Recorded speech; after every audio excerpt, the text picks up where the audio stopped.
We're really got a special night tonight by having Brother Park Linscomb with us to speak for us. Park graduated from Lubbock Christian College maybe a little over 50 years ago, I would guess, but I imagine most of the Bible majors at Lubbock Christian, when they graduated, stayed in Texas or stayed west of the Mississippi. But Park was one who chose to go to Manchester, Massachusetts. Manchester, New Hampshire, get it straight, and stayed there and preached for 46 years. He's now preaching for the Rock Hill Church since the year 2000, just up the road. But I appreciate a man like Park and his wife Linda and the work that they did there. Park was a very strong influence in the brotherhood in the Northeast, very sought-after speaker in that area. He's been a guest missionary, I believe, at Harding at times, many different occasions for that, but a very strong example of a man dedicated to preaching the gospel in a place that's not quite as easy to do as we have it here, of course, here in Texas, especially in the Metroplex. But I've known Park for over 20 years because him and Linda had reason to travel here. Park and Linda's son Adam and his wife Mary were members here maybe since, 2002 or 3. So it was always good to see them as they would come down to visit the grandson. So appreciate Adam and his family as well. And they are Red Sox fans. Park inbred that into Adam, so they are took on the culture as they lived up there. But Park, we're certainly thankful you had this occasion to be with us this evening. We look forward to your message.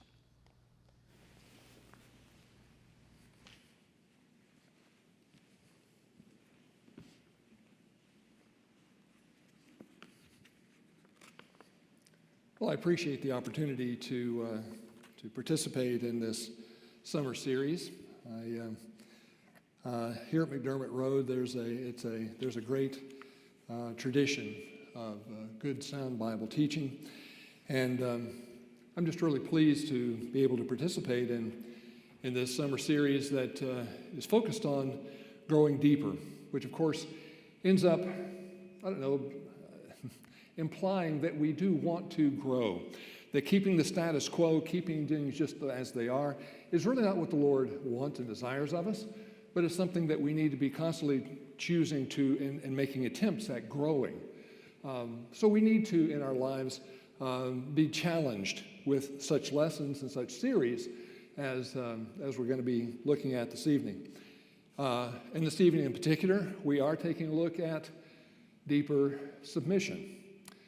Now, submission, as I'm sure you're probably well aware, is almost sort of a dirty word, I think, in our culture to some degree. Having done a lot of premarital counseling over the years, I've watched many a prospective bride really kind of, squirm and seek a different word in her wedding vows, anything but submit. And in fact, because of the fact that we are living in a democratic culture, born out of a revolution, as a matter of fact, we really chafe at the idea of submitting to anyone, demanding our rights and our freedoms. We want that so bad. But here's the thing. Submission is a biblical word and a biblical concept. It's coming out of a kingdom culture and not a democratic culture. And we are commanded, in fact, to submit to God's rule, authority, and commands, and His way of life. And as Christians, we, of course, all know this. I mean, we know it up here, right? And we like to think of ourselves as being submissive to the King of Kings, and yet, here we are, talking about having a deeper submission this evening, which implies that perhaps there might be another whole level that perhaps we might and should be aspiring to. And to that end, we're going to be taking a look at an Old Testament story. Now, Old Testament stories, the Apostle Paul says, are there for our instruction. We're told that actually twice. One of them happens to be 1 Corinthians chapter 10.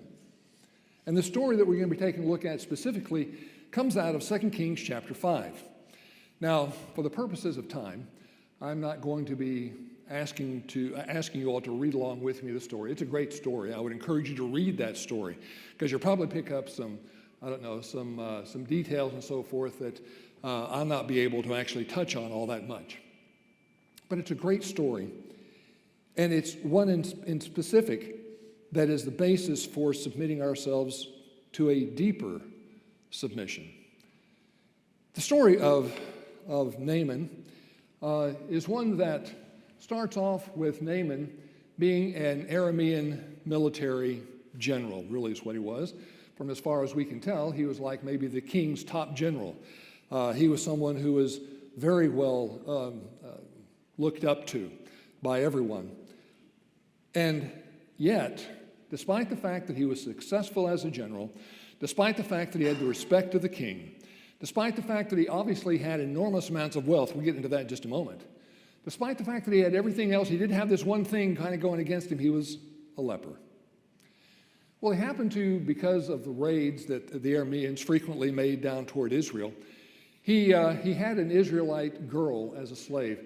And the Israelite girl apparently appreciated her master a great deal, and so she happened to mention to her mistress, the wife of Naaman, that it would surely be a wonderful thing if only my master could go and visit the prophet and be healed of his leprosy. So this gets back to Naaman. And Naaman, because he has leprosy and because of the fact that it's a dreaded disease and you can actually ultimately die from it and so forth, he's seeking any way he can to get rid of this leprosy, and so he goes to the king. And he asks permission and asks for a letter too, by the way, from the Aramean king, if he can go and ask to see the prophet and be healed of his leprosy. So, with permission and a letter from the Aramean king, and by the way, at minimum, about $5 million in silver, gold, and clothing going along with him, he actually does go into the capital of Israel, Samaria, and there he presents the letter to the king. The letter that the Aramean king had given to him reads this way, "And now, as this letter comes to you, behold, I have sent Naaman my servant to you, that you may cure him of his leprosy." Now, that's a letter that probably could have been written better, and because it was written that way, the king of Israel actually believes that the king of Aram was really just looking to come pick a fight. In fact, the king actually said, the king of Israel says, am I God to make alive and to kill? That this man is sending word to me to cure a man of his leprosy? But consider now, see how he is seeking a quarrel against me. But because the king is so upset, he's actually torn his clothes. And the whole town, or the whole city of Samaria is now all upset about things. Word apparently makes its way back to Elisha, who apparently is either living in the city of Samaria or very close to it. And Elisha, hearing that Naaman has come, says, tell you what, why don't you send him my way? Sends word, send the man to me. And so Naaman, in fact, does end up going to Elisha's house, and there he ends up being, and this is kind of where things start getting a little bit, I don't know, I guess you could say weird from Naaman's point of view. Here's where Naaman starts to learn a little bit about how to submit. Because you see, first of all, Elisha, instead of actually coming out and greeting this man of tremendous importance, here was a man who was like, I don't know that you could say he was second in command, but he certainly was a very powerful man. He was a military man. He was a man of great wealth. And usually if you're going to greet someone, you're going to go out yourself and say, hey, how you doing? Welcome, and all that sort of stuff. But instead of that, Elisha sends out a messenger. Now, what was probably being expected beyond that, beyond the fact that Elisha was really supposed to come out himself and greet him, what Naaman was also expecting was perhaps that Elisha was going to come out and do a bunch of stuff with his hands or whatever. Archaeologically, there's a lot of bas reliefs and that kind of stuff of various people doing some sort of healing thing and calling upon the gods.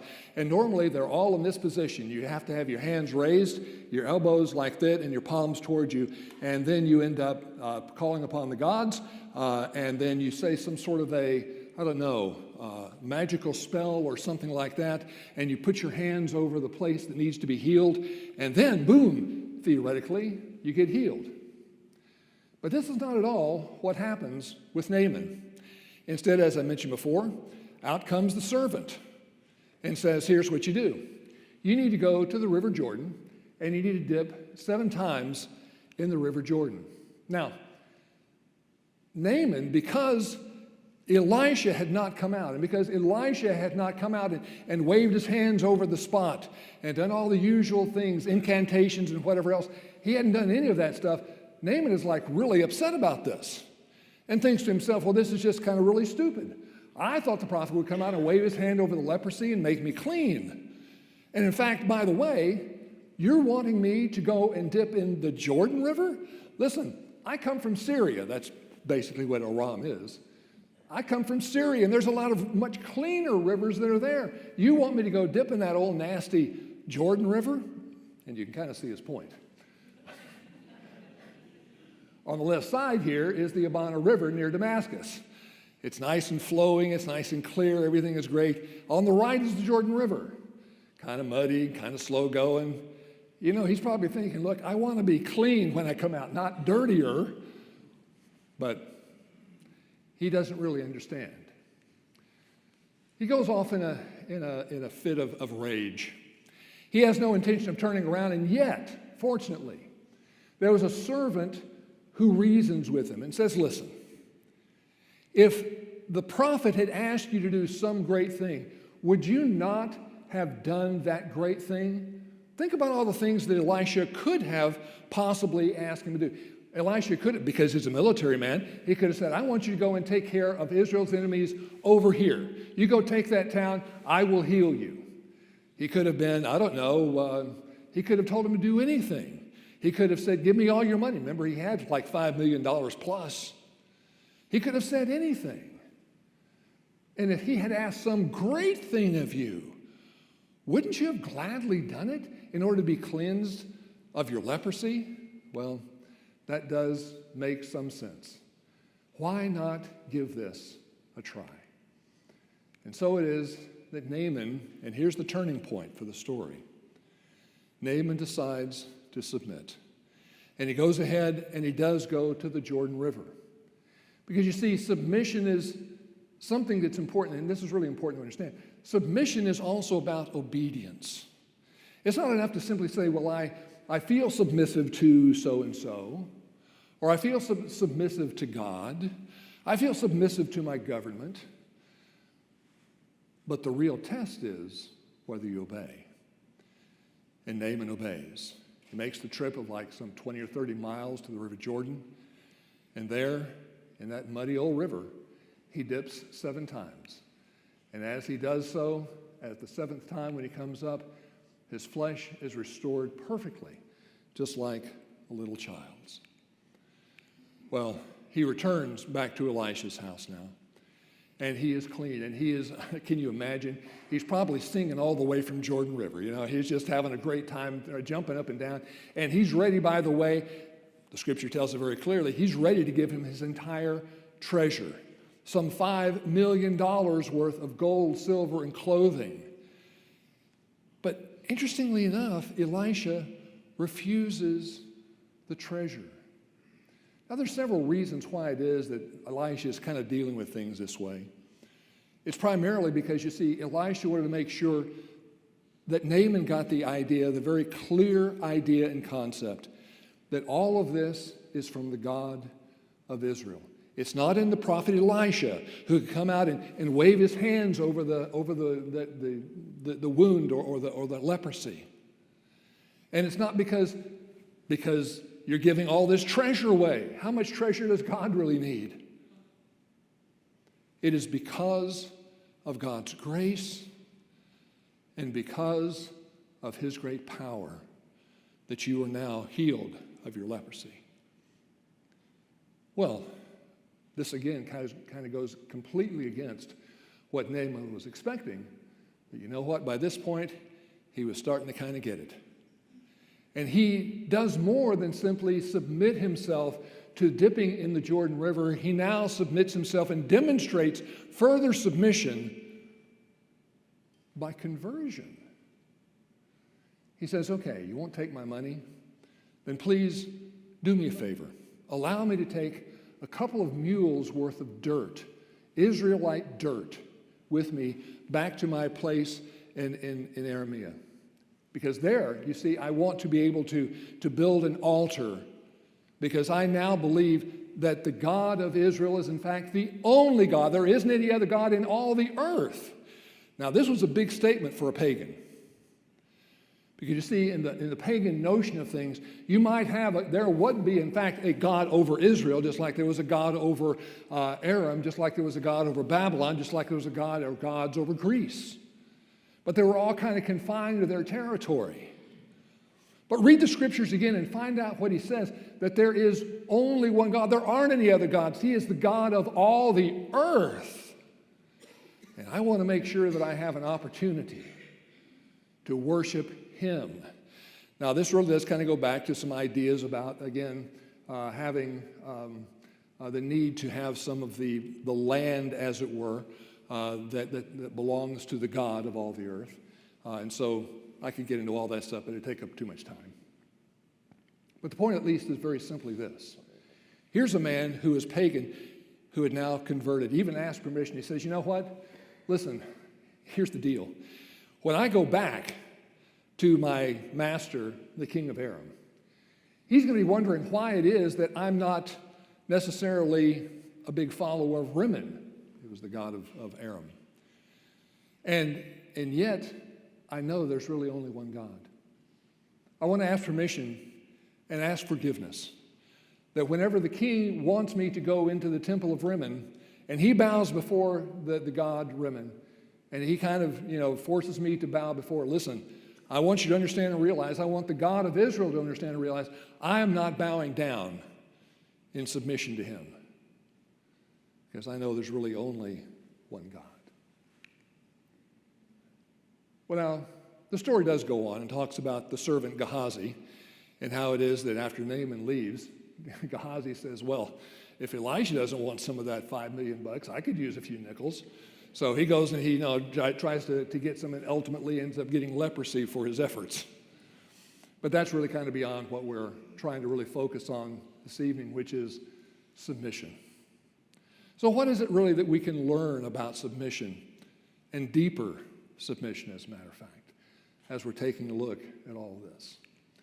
Well, first of all, it is important to keep in mind and to realize that there are some very definite obstacles to submission, and we need to realize what they are. The very first one I'd like to mention very simply is the fact that sometimes, in fact most of the time, God's ways actually look a little on the counterintuitive side.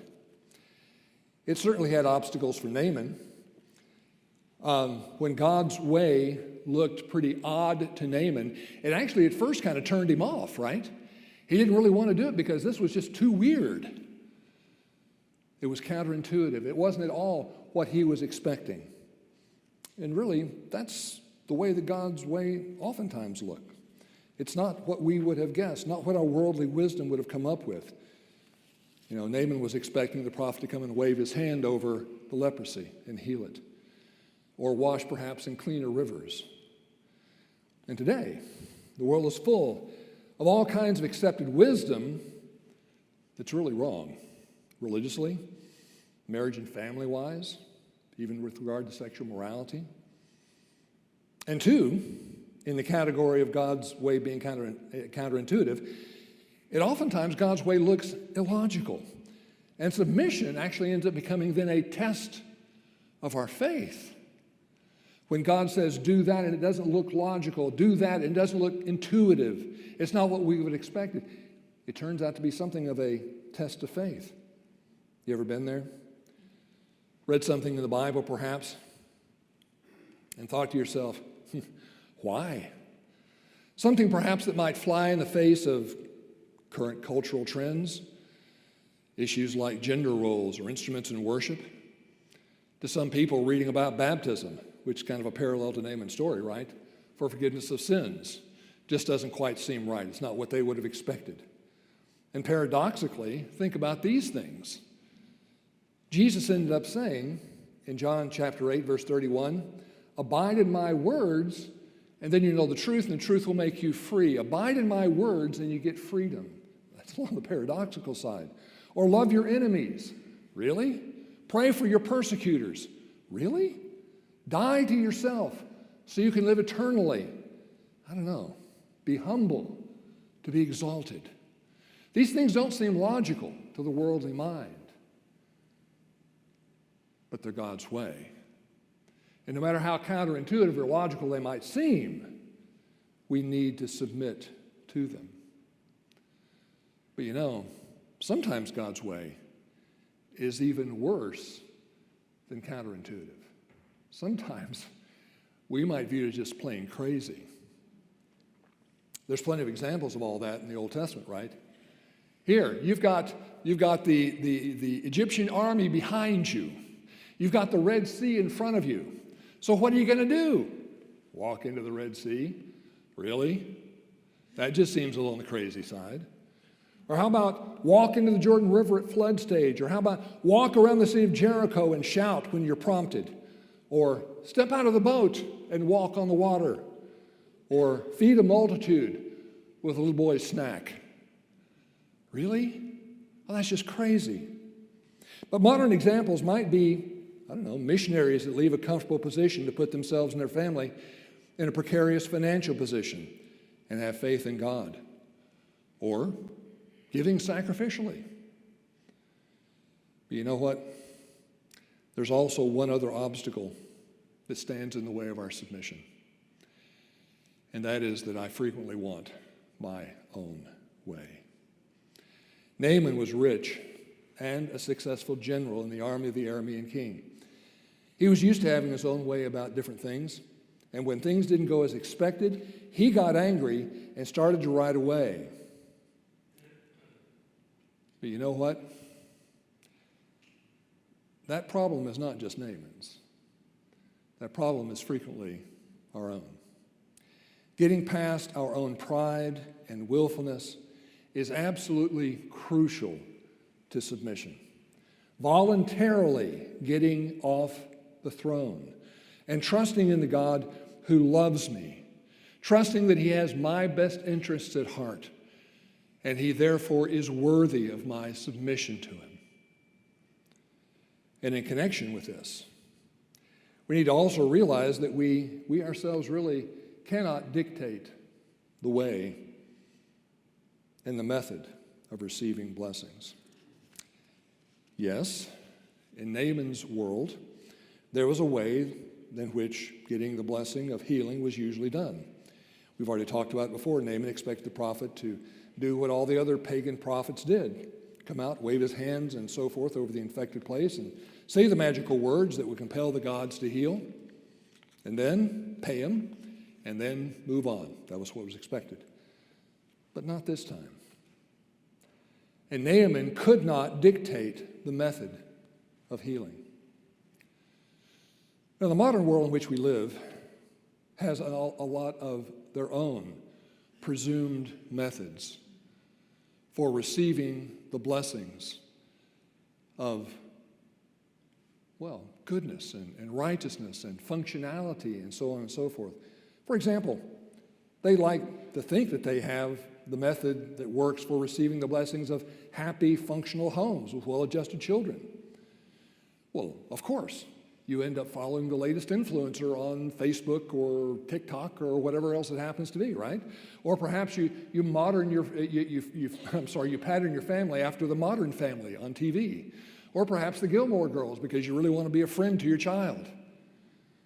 Or maybe you read Dr. Spock a lot. But that's not necessarily the way to a functional family and a good marriage. The modern world has a presumed method for receiving the blessings of peace and harmony in the world between nations and religions. It's done, the world thinks, through compromising what's right and wrong and trying to make everyone happy. The world in which we live has a presumed method for receiving the blessings of less anxiety and worthy. Just give me enough pills or give me enough vacation time. That'll fix everything. The world around us has a presumed way of getting the blessings of heaven. Think of some of the more popular ways in which the world around us says that you can get to heaven. Just believe in something. Doesn't matter what, just believe in something. Or just do enough good works. Or just don't do anything like really historically bad. You know what I'm saying? And all that sounds great. All these presumed pieces of wisdom for obtaining the wisdom of God, the blessings of God, sound pretty good. But are they true? That's the big question. The truth is, only God can dictate the method for receiving these blessings. Only submission to God's way receives the blessings of healing. Only God's way will lead to happy, functional families. Only following God's way will lead to peace and harmony in the world. Only following God's way will lead to less anxiety and worry. Only following God's way will lead us to heaven. But then, there's an interesting turn here. Once Naaman submitted and found cleansing, he demonstrated an even deeper submission. And it is the deeper submission that we're especially interested in this evening. Here's the frequent problem. We may submit ourselves only to matters that we agree with. And I think it's really important for us to understand that there's a big difference between agreeing with God's will and obeying God's will, submitting to it. Let me tell you what I'm talking about. We might all say, yeah, murder's pretty bad. I shouldn't do that, and you shouldn't either.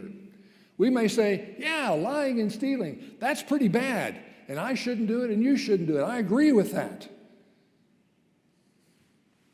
But then,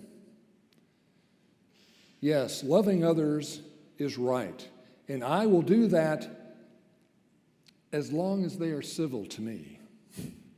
Or, do I really have to do what's right when it would have negative effects on me?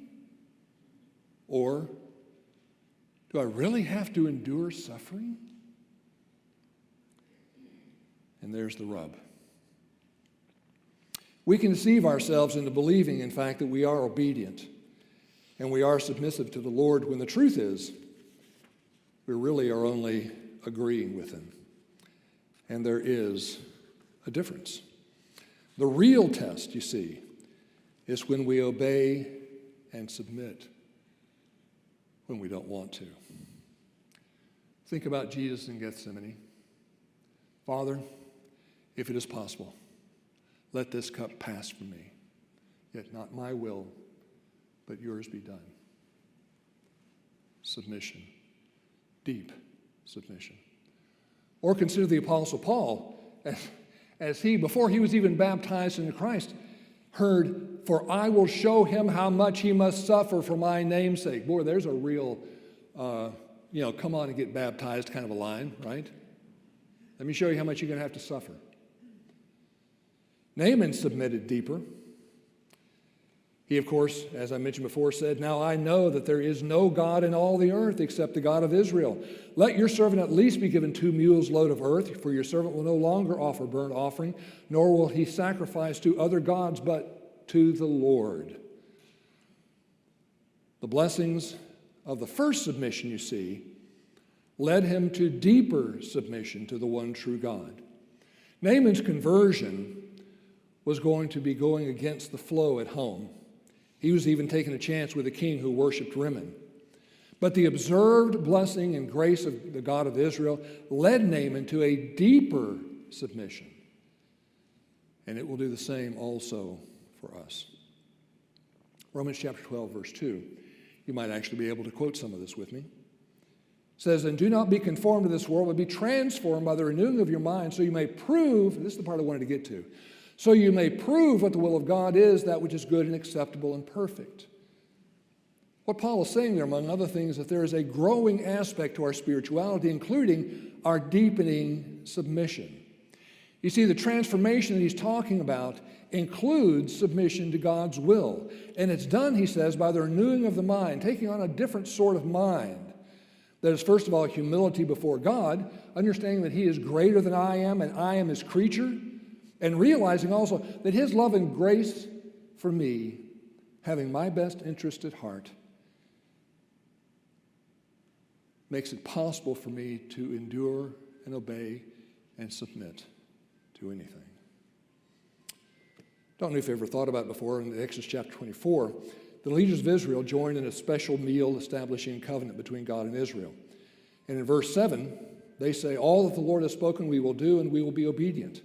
And in verse 8, the blood of the covenant sacrifice was sprinkled on them, and Moses said, behold, the blood of the covenant. Now fast forward a few thousand years, well, a couple of thousand years, and I'm sure you've noticed that the cup of the Lord's Supper is described by the Lord himself as the new covenant in my blood. Now this cup is rich with meaning, but one of those meanings is a remembrance of Christ's love and grace towards us, to cause us to say with the leaders of Israel, all the Lord has spoken we will do, and we will be obedient to submission. We need deeper submission. And part of the Lord's Supper is to remember that. Obeying, submitting to the will of God, comes by seeing in our own experience all that God has said is really what's good for us and benefits us. As we observe how good God has been, it deepens our willingness to submit to his great will. Now, I haven't got time to go into great detail about how submitting to God's will can also bring opposition, trial, and trouble. I think we all know that it probably can, right? Witness the prophets, the Apostle Paul, and Jesus himself. But the short-term trouble still results in long-term blessings and glory. So here's the challenge. Submit to God's roles for your life and find healing for your family and our society at large. Watch how things get better when you do. Submit to God's plan and purpose for your life, finding healing for hectic, discontented lives, and observe the peace, the shalom that it brings.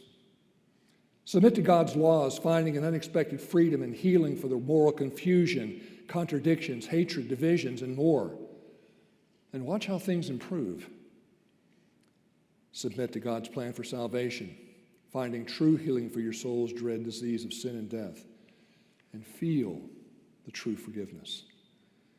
Submit to God's command to love and find healing for fractured families and nations and churches, and watch things become more united. Submit to God's patterns for the church, finding healing for the divisions denominationally and even in our brotherhood, and then watch love and true unity grow. And then as you take that challenge and observe the healing, you will find a more willing heart to submit deeper in obedience even to commands that you've resisted before, and stepping out of the boat in faith, even to trial, because you're sure that all things work together for good for those that love God. You'll submit even to suffering, and even when submission results in my own disadvantage or hurt. Let us all seek a deeper submission to the King of Kings, the creator of the universe, regardless of whether the world believes it to be odd, regardless of whether the world deems it to be crazy, regardless of whether it contradicts our own wishes, desires, and will, because you see, deeper submission results in deeper blessings, deeper understanding of truth, deeper hope, deeper faith, deeper assurance, greater treasure in heaven, and a brighter, truer light in the dark world around us. And more than just deepen, let us seek complete submission to the one true and living God. Thank you for the opportunity to speak to you this evening. I really do hope that you will all give some great thought to submitting yourself to the mighty hand of God, as James chapter 4 talks about, so that in our lives we can all one day hear the wonderful words, "Well done, good and faithful servant."